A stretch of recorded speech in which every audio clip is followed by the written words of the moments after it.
Welcome to today's lecture by our colleague, Elaheh. The topic of this lecture is literary studies in Iran. When I discussed her stay in Slovakia, we had this idea that it would be good to have some introductory lecture about literary studies in Iran, because normally we don't know anything about literature and literary studies in Iran. So I'm happy that Elaheh accepted this invitation and will tell us something about the history of literature and literary studies in Iran, the concepts, and about institutions. So thank you very much, Elaheh. The stage is yours. Good afternoon, ladies and gentlemen. Thanks for your coming. As my dear colleague told, my topic is about literature study in Iran, history, concept, and institution, but I changed the topic a little, so let's begin. My topic will be in two parts. The first part is about a brief history of Persian literature, and second part, I will focus on comparative literature in Iran. For the beginning, because Robert told, I think in this here, nobody knows anything about Persian language, Persian literature, Persian poetry, and something else. So I need to have a brief about Persian languages and then Persian literature. The old Persian language of the Hachamenid Empire is 550 years BC, was an Indo-European tongue with close affiniate with Sanskrit and Avestan. Avestan is the language of the Zoroastrian square text. After the fall of Hachemenids, the ancient tongues developed into Middle Persian or Pahlavi. It was a Arab conquest in Middle East and Iran. It was in the 7th century. And after that, the knowledge of Arabic became necessary for because it wasn't just it was not just only the language of new rules and their state. It was a language of new religion. And Pahlavi continued to be spoken just in private life, and Arabic was dominant in official circle for a century and a half. Arabic continued to be employed in Iran. It was employed by Abu Ali Sina, that you know him as Avicenna, Al-Biruni, Al-Ghazali, and many others. Indeed, many of these most famous names in Arabic literature, they are men of Persian birth. But in general, the use of Arabic declined, and Persian developed rapidly to become the instrument for great literature. In India, Persian language and poetry became the vogue with the ruling classes, and at the court of the Mughal emperor, Persian was adopted as an official languages, spreading thence and fusing later with Hindi. It gave rise to the Urdu tongues. To the west of Iran, Persian heavily influenced the language and literature of Turkey. Turkish poetry was based in Persian models as regards form and style, and broadened an extensive vocabulary. Ennobled future of Persian in the small extent to which it was changed over the 1,000 years of more. I changed. No. I missed it. Okay, I'm sorry. The noble future of Persian is the small extent to which it has changed over the 1,000 years or more of its existence as a literary language. Thus, the poem of Rudaki, it's his status in Tashkent, Tajikistan. The first Persian poet that he died in the year 941 is perfectly intelligible to the modern readers. So I think it's one of the big difference between Persian language and other languages, because nowadays we can read the books from 1,000 years ago. And Persian literature too has a number of remarkable characteristics, the most important of which in the exceptional prominence of poetry. Until quite recently, there was practically no drama and no novels were written. Prose works were mostly limited to history, geography, philosophy, religious, ethics, and politics. And it was poetry that formed the chief outlet of artistic expression. Persian poetry is always rhymed. The principal poetry forms, we have four special forms. The first one is qasideh or ode, is a long poem in monorhyme, usually of a didactic or religious nature. The second one is masnavi, that is employed for heroic, romantic, or narrative verse written in rhymic couplet.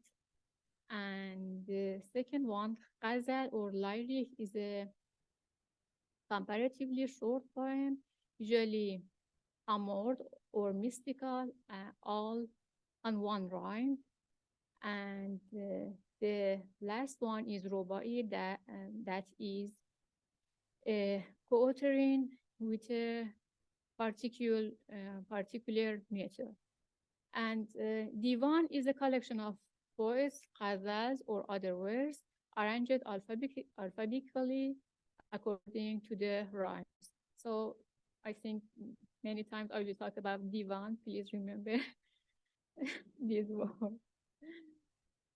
And there is I think, important point, and that it's about the difficulties of interpreting Persian poetry to the Western reader.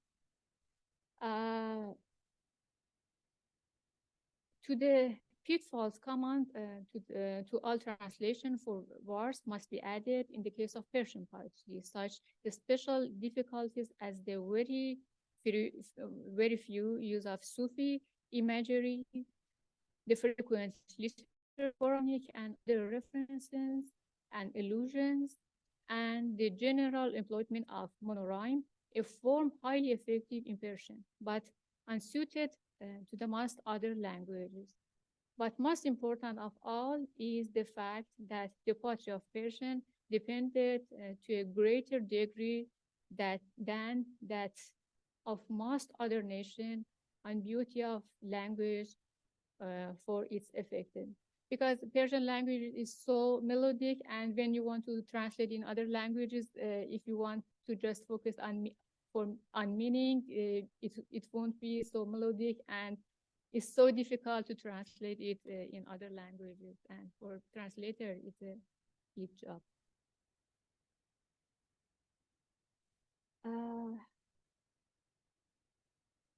The period that's called early literature is 9th and 10th century in history of Iran. The history of Persia began in that period. Here, Abu Ali Sina, or better known in the West as Avicenna, developed the medical and philosophy of ancient Greek and wrote many works that were to exercise considerable exercised considerable influence not only in the East, but in Europe, were translated into Latin. They were in use as late as the 17th century, and Avicenna's works wrote mostly in Arabic because it's 2 centuries after the Arab coming to Iran. So the official, as I told, the official language changed to Arabic. There is some big figure in Persian literature that I should just call them or talk about them not too much. One of them was Rudaki, that regarded as the first of the great Persian poets. In the 9th and 10th century, Persian literature is become more popular and more popular, and in the 10th century, to the court of Sultan Mahmud, there was 400 poets. It was a tradition that in that period, kings liked poets, and they liked to have many poets, and to poet has many poetry about them. So can you imagine 400 poets in one period? And it's just official period. There is a people that be able to have a poet about Sultan and maybe many other poets. In this period is one rich both in prose and poetry. There is some important name that maybe you heard about them, big figures: Ferdowsi, Khayyam, Anvari, Rumi, Saadi, and Hafiz. Just one slide about Khayyam. It's a quotation of Bertrand Russell about Khayyam, that wrote, "The only man known to me who was both a poet and a mathematician." And it's his tomb in the city of Neshabur. The second one is Fariduddin Attar. The most famous, his book is Mantiq-ut-Tayr, that translated by Fitzgerald as the bird parliament. Is a mystical allegory in which the birds are all set of the search of the mystical Seymour, and whom they wish to make their king. The story which symbolizes the quest of the soul for union with God ends with their discovery that they have to existence separated from the objects of their search. Big figure of Persian language live in 13th and 14th century. I just want to talk a little more about Hafiz, because it's the most popular and most important Persian poet that I think just Johannes knows about him. Hafiz Ghazal is the most familiar poem in the generally. If a book of poetry is found in the Iranian host, it must be Hafiz Divan. Divan, as I told, is a book that there is all poetry of the poet. And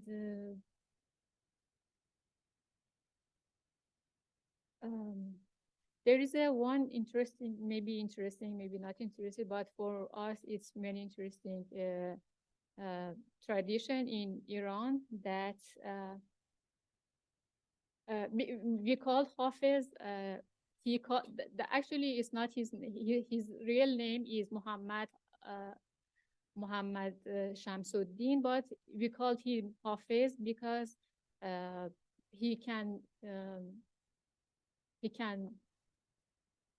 he was the memorizer of the Quran, and in Persian and Arabic languages, we call the person that memorized whole Quran, we called him Hafiz. And because of this, that he was Hafiz al-Quran, he knew all of the Quran, people really respect him. And it's a like tradition that if someone has an intention in his heart and you want to know what is better and something like this, you can take his book.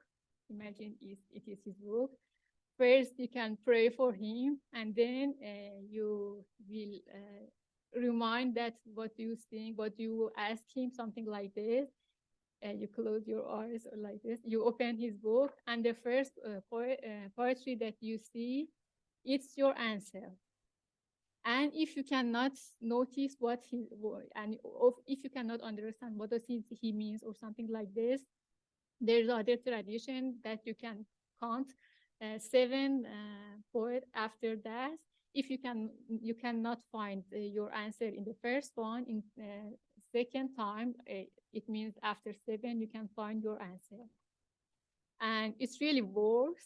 You can try. There is a and people is his tomb in the city of Shiraz. There is one link that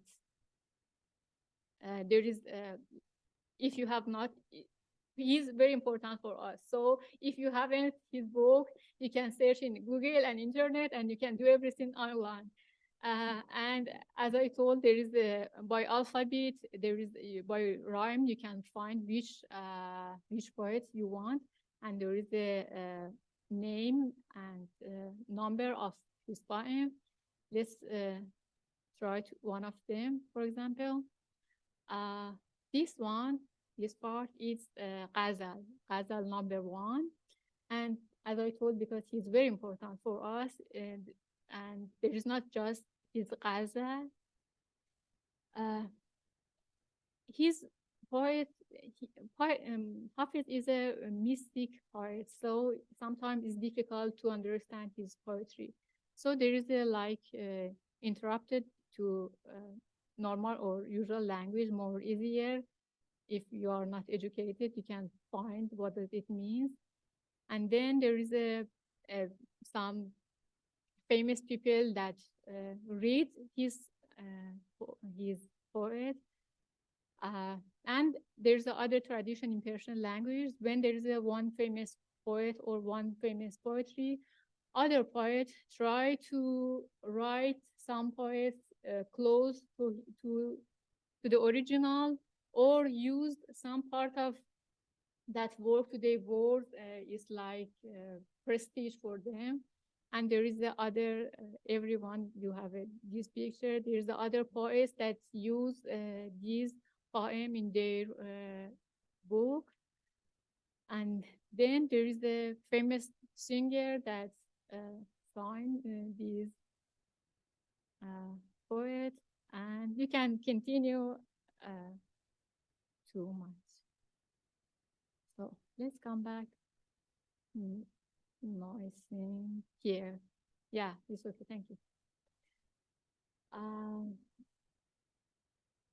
So if I want to summarize, we have 3 parts of work in Persian literature. First part is divan poetry, that refers to classical Persian poetry collection, often divided into ghazal, lyric, ode, and prominent poets like Sadi and Hafiz are known for their divans. Epic poetry, Persian epic poetry include works with like the Shahnameh, it's book of kings that's written by Ferdowsi, one of the big figure of Persian literature, and that it was narrated the difficult and historical history of Iran. The third part is Sufi poetry. Sufi mysticism has deeply influenced Persian literature. Poets like Rumi and Attar wrote mystical and philosophical poetry that explored themes of love and union with the God. And the fourth, prose work. Persian literature also included important prose work, Nizami, Ibn Sina, Nasser Khosrow. They are a big figure of Persian prose. And now let's move to the modern Iran in the 19th century and then in the 20th century. In the 19th century, contacts between Iran and Europe rapidly increased. Young men were sent abroad to study European universities. they came home not only with the new scientific and technical skills, but also with the knowledge of Western languages and literatures. About 1815, the Darul Funun or Polytechnic School was founded at Tehran. It was the first modern academic institution in Iran. Before this, we have a traditional kind of education, and after that, modern academic institution beginning work in Iran.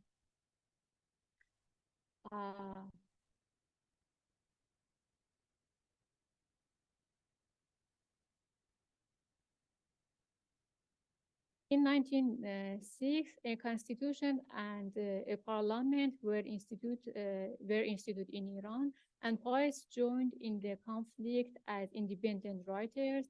Some people like Arif Qazvini, Muhammad Taqi Bahar, and other big names. There are too many, so I think one or two is enough. And the other important figure that I should talk about him a little is Nima Yushij. He was the first to propose a radical renewal of Persian poetry, not only of the content, but also of its prosody and imagery. His earliest poem, influenced by French Romanticism and symbolism, appeared in the 1920. In the 20th century, didn't stand away from the great issues in Iran. In Iran's modern history, many poets suffered censorship and exile before and after revolution. The 20th and 21st century have seen the emergence of modern Persian literature with a wide range of genres and styles.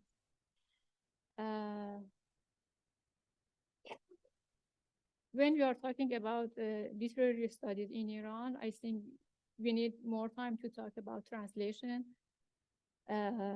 literary festival and events, researcher centers, and literary associates. In last year, they became more and more and more. I would like just to talk about one of them, and that's called Shahr Kitab or Book City. Let's check their site.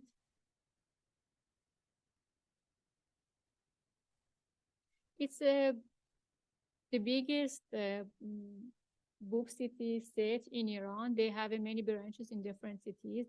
I think 37 in different cities in Iran. And they have many different meeting events. It's a map of Iran, and you can see there's many different branches in different cities. And they have events about different person and different kind of literature and something else. And in this part, there's a different prize that's for in different kind of literature.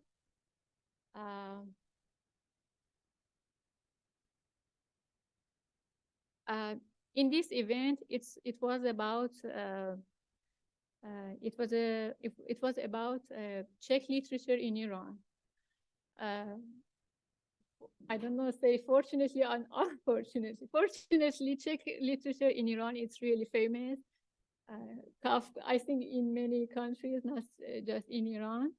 And they invited many translators or writer from Czech, and they have some events about Czech literature in Iran. But unfortunately, we have not never any event about Slovak literature.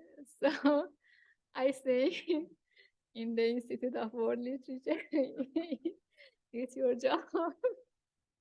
to be more active, or I hope we can have it. Unfortunately, we have not any translation of in Persian language from Slovak literature. So I think it's a time to translate something or do something.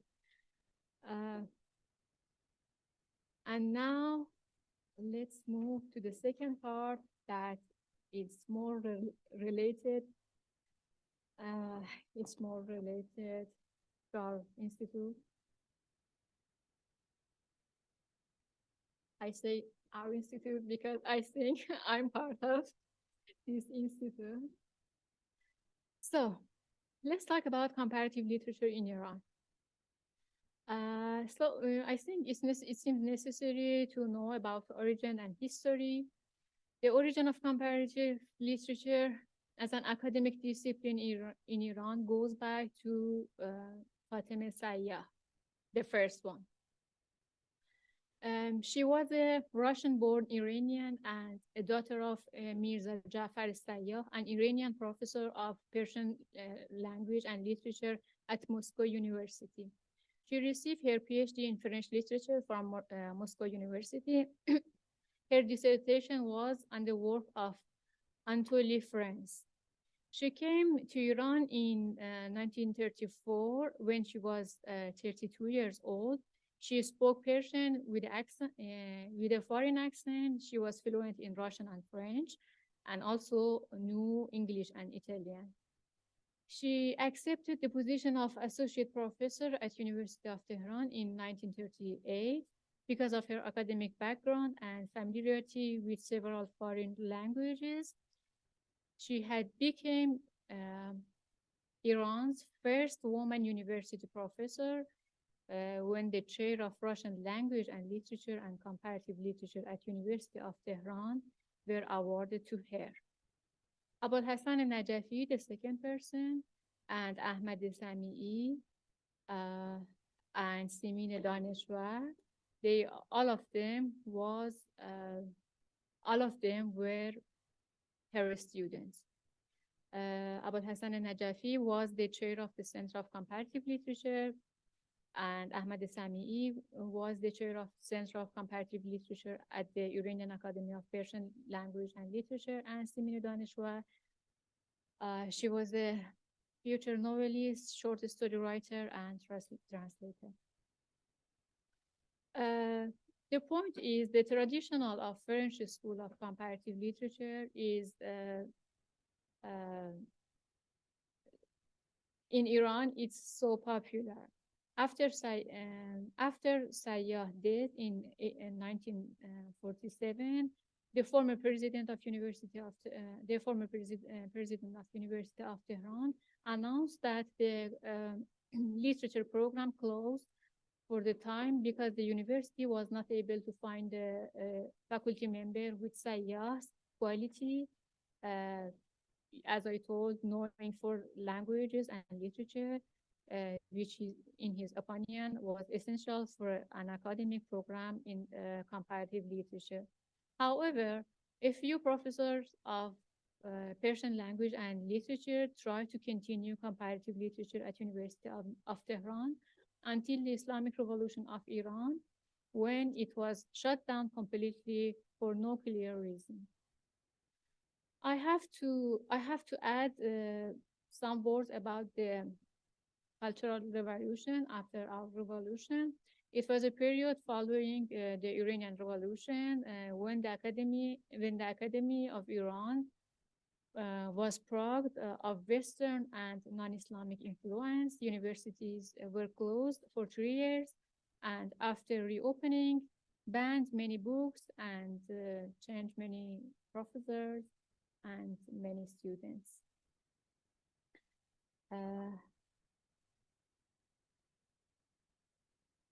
Comparative literature research continued sometimes based on the research interest of individual scholars. These people were based in the Department of Persian, Arabic, or French language and literature. Most of them were not comparatists by training, just a few in French department.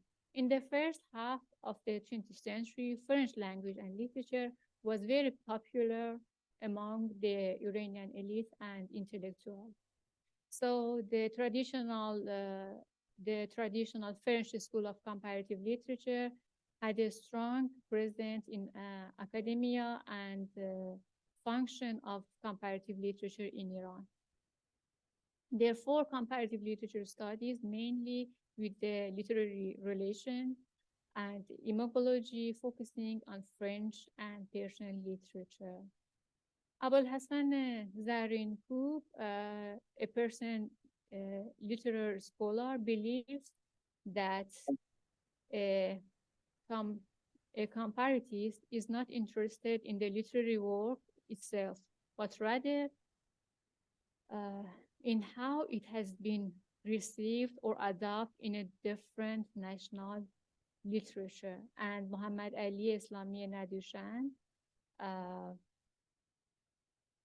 other Persian scholar, wrote, the rapid growth of communication technology worldwide, distribution of knowledge among different countries, and modern man's curiosity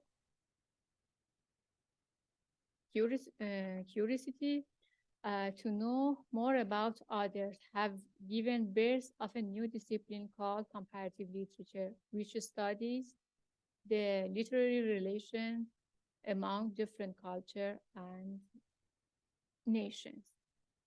A group of professors at the Department of French Languages and Literature in the Iranian universities, mainly those who graduated from the Sorbonne University, continued working on the comparative literature. For example, Dr. Nayeri Sayyah published her doctoral thesis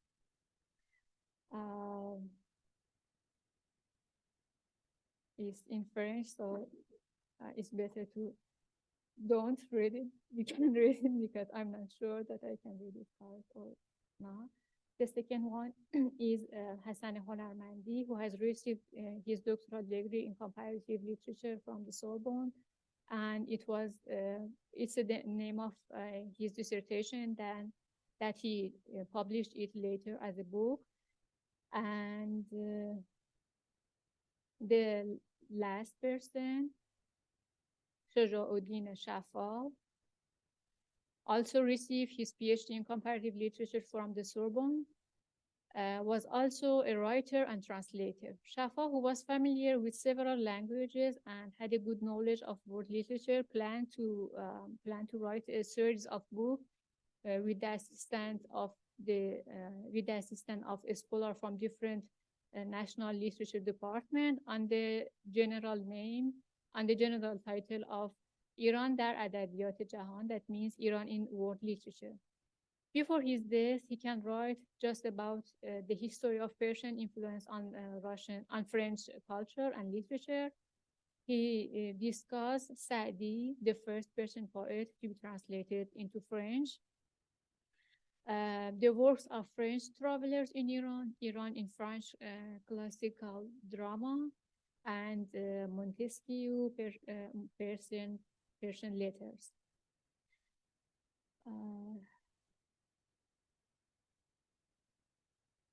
Javad Hadidi is the most influenced comparatist among Iranian professors of French literature. He wrote many articles about the influence or reception of Persian poets, including Ferdowsi, Saadi, Hafez, in French literature. In the last 20 years, a number of books by Arab comparatists, mainly from Egypt, have been published into Persian. Among them are the work by Tahaneda, Muhammad Ghonaim Hilal, and Abul Hassan Kafifi. These Arab comparatists all trained at French school.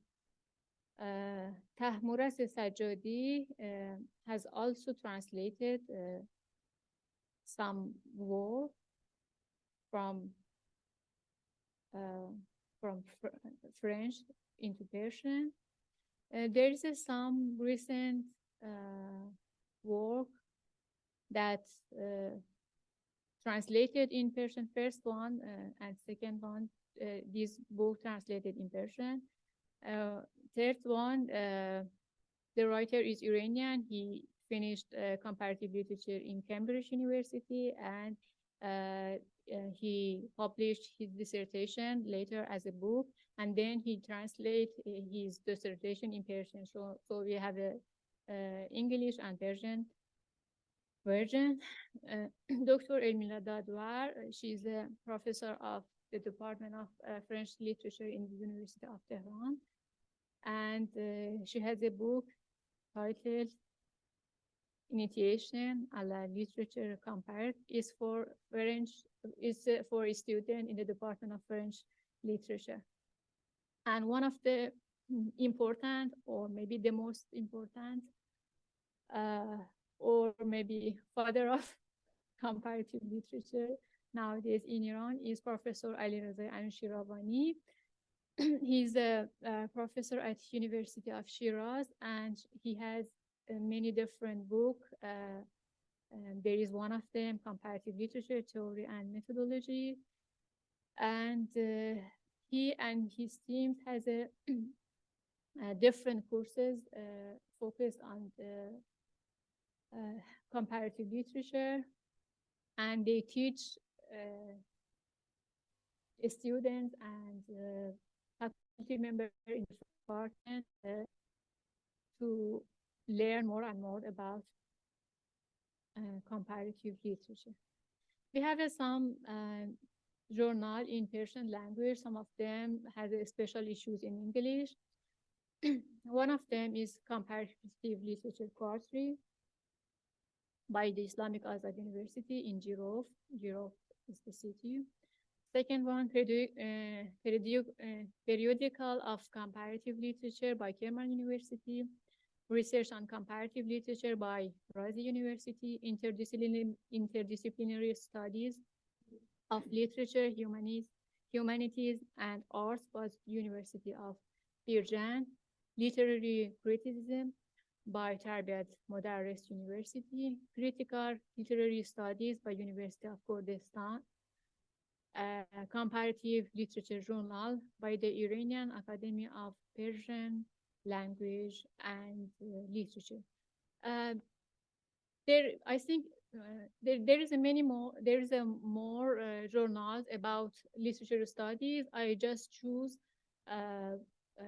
journals that related related to the comparative literature. I want to talk a little more about fourth one.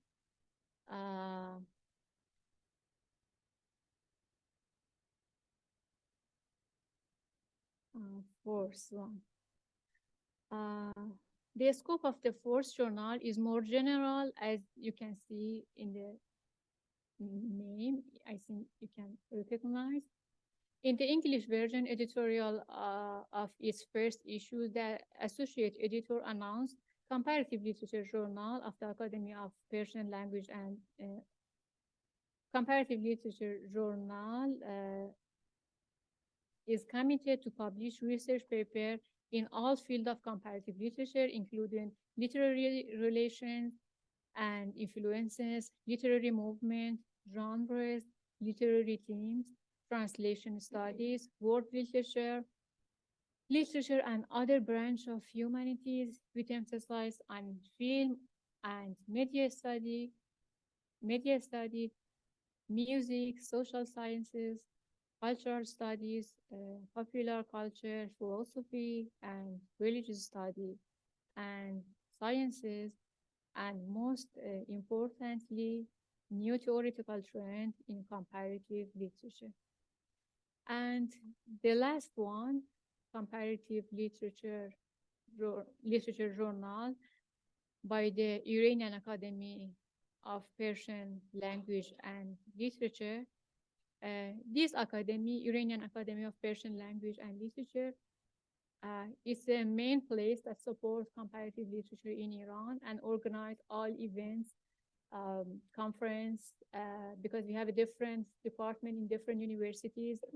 And Iranian Academy of Persian Language and Literature try to support and organize everything, because when we have a different branch and everyone want to do, we want to have a other way, it's a little difficult, and we need we need a place to collect all of them and support and organize everything. And this journal has published Persian translation of article by famous figures like René Velick, Henry Remarque, Amia Dev, Susan Weissnet, Hussam Al-Khatib, and David Damrosch. In addition, it has book review and report section that inform readers of new developments in comparative literature around the world, with a special attention on Asia, Africa, and Middle East countries. Comparative literature in Iran faces serious challenges.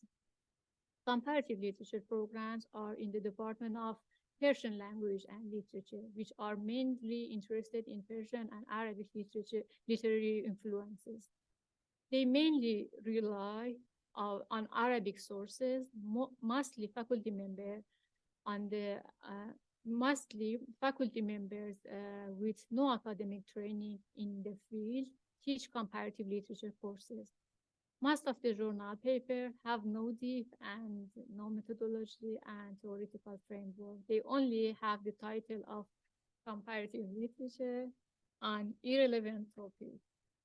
However, in spite of all these challenges, there are opportunities for the growth of comparative literature in Iran.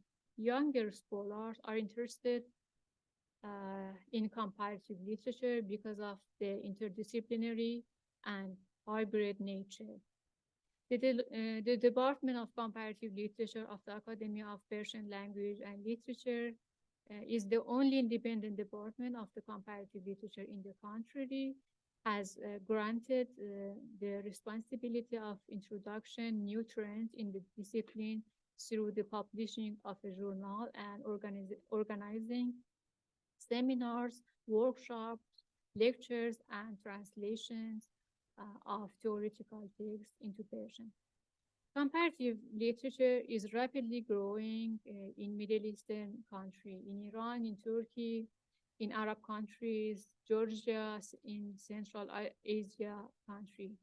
Iranian graduate students from different departments of national literature, such as Persian, Arabic, Russian, Armenian, Italian, English, French, and German, has shown great interest in the new trend of comparative literature studies. In some Iranian universities, graduate students wrote interdisciplinary theses on literature and painting, literature and cinema, literature and cultural studies, translation studies, and something else.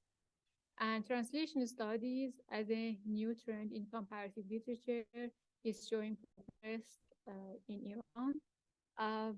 As I told, I just focus on literature study in Iran. If you want to know more about, I don't know, post-colonial studies, colonial studies, creative studies, or something else, we have many paper in English that you can find. For example, there is one of them about Iran and post-colonial studies, its development and current status. So thanks for your attention.